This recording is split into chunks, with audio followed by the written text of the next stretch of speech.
में तथा रंग बिरंगा संसार। इसमें से मोस्ट इम्पोर्टेंट है वर्ण विक्षेपण।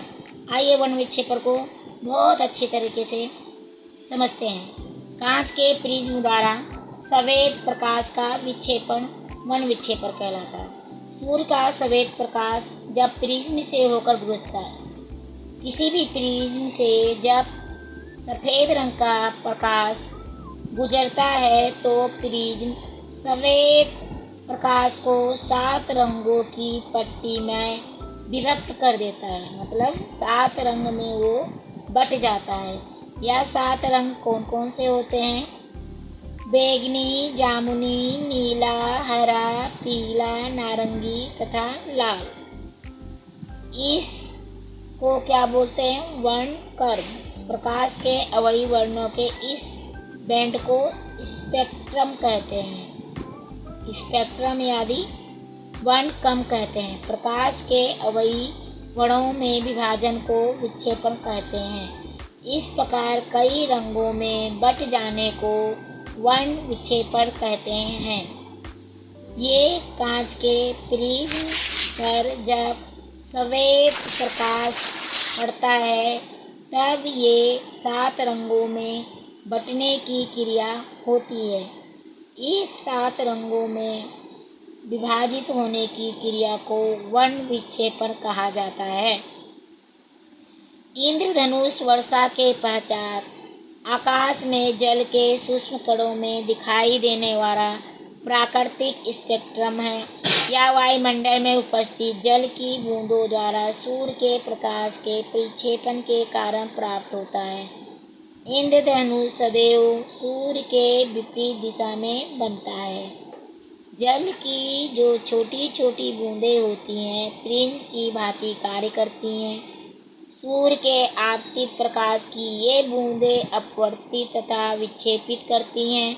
इसके बाद आंतरिक परावर्तित करती हैं। अंततः जल की बूंद से बाहर निकलते समय प्रकाश को पुनः अपवर्तित करती हैं। प्रकाश के परिक्षेपण तथा आंतरिक परिवर्तन के कारण वर्ण विक्षेपण के नेत्रों तक पहुँचते हैं, जिससे कि कई रंग के प्रकाश दिखाई देते हैं, जिसे विबग्योर आपको वर्णों के क्रम याद रखने में सहायता करेगा। विबग्योर मतलब VIBGYOR। विबग्योर किसी प्रिज्म से गुजरने के पश्चात प्रकाश के विभिन्न वर्ण आपतित किरण के सापेक्ष अलग अलग कोणों पर झुकते हैं। लाल प्रकाश जो होता है सबसे कम झुकता है, जबकि बैंगनी प्रकाश सबसे अधिक झुकता है। आइजैक न्यूटन ने सर्वप्रथम सूर्य का स्पेक्ट्रम प्राप्त करने के लिए कांच के प्रिज्म का उपयोग किया। एक दूसरा समान प्रिज्म उपयोग करके उन्होंने सफेद प्रकाश के स्पेक्ट्रम के वर्णों को और अधिक विभक्त करने का प्रयत्न किया, किंतु उन्हें और अधिक वर्णों नहीं मिल पाए। फिर उन्होंने एक दूसरा सर्वश्रम प्रिज्म पहले प्रिज्म के सापेक्ष उल्टी स्थिति में रखा। उन्होंने देखा कि दूसरे प्रिज्म में सफेद प्रकाश का किरण पुंज निर्गत हो रहा है। इससे न्यूटन ने यह निष्कर्ष निकाला कि सूर्य का प्रकाश 7 वर्णों से मिलकर बना है। तो ये था वर्ण विक्षेपण और इंद्रधनुष किस प्रकार बनता है। कभी कभी क्वेश्चन ये आता है, स्वच्छ आकाश का रंग नीला क्यों दिखाई देता है? इसके बारे में बताते हैं। वायुमंडल में वायु के जो अणु होते हैं बहुत सूक्ष्म कणों का आकार दृश्य प्रकाश के तरंगदैर्घ्य के प्रकाश की अपेक्षा छोटा होता है। ये कण जो होते हैं कम तरंगदैर्घ्य के प्रकाश को पकड़ित करने में अधिक प्रभावी होते हैं। लाल वर्ण के प्रकाश की तरंगदैर्घ्य नीले प्रकाश की अपेक्षा 1.8 गुनी होती है। अतः जब सूर्य का प्रकाश वायुमंडल से गुजरता है तो वायु के जो सूक्ष्म कण लाल की अपेक्षा नीले रंग को अधिक प्रबलता की पकड़ करते हैं। पकड़ित हुआ नीला प्रकाश हमारे नेत्रों में प्रवेश कर जाता है और जिसके कारण हमें आकाश का रंग नीला दिखाई देता है। अब बादल हमेशा सफ़ेद क्यों दिखाई देते हैं? बादल सूक्ष्म पानी की बूंदों से बने होते हैं। सूक्ष्म बूंदों का आकार दृश्य किरणों की तरंगदैर्घ्य की सीमा से अधिक होता है। तरंगदैर्घ्य की जो सीमा होती है उसी से निर्धारित होता है। इसलिए जब सफ़ेद प्रकाश इन कणों से टकराता है तो सभी दिशा में परावर्तित हो जाता है। क्योंकि सफ़ेद प्रकाश के सभी रंग परावर्तित या पकड़ना अधिकतम समान रूप से होते हैं, इसलिए हमें सफ़ेद रंग दिखाई देते हैं।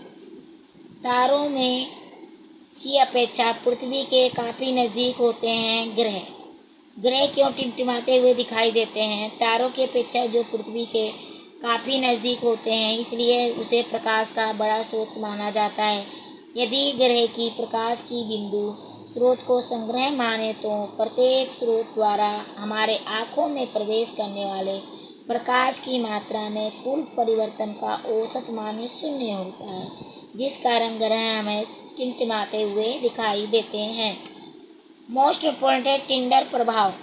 जब कोई प्रकाश किरण का पुंज वायुमंडल के महीन कणों जैसे धुआं, जल की सूक्ष्म बूंदें, धूल के निलंबित कण तथा वायु के अणु से टकराता है तो उस किरण का पुंज मार्ग दिखाई देने लगता है। कोलाइडी कणों के द्वारा प्रकाश के पकड़ने की घटना को टिंडर प्रभाव कहते हैं।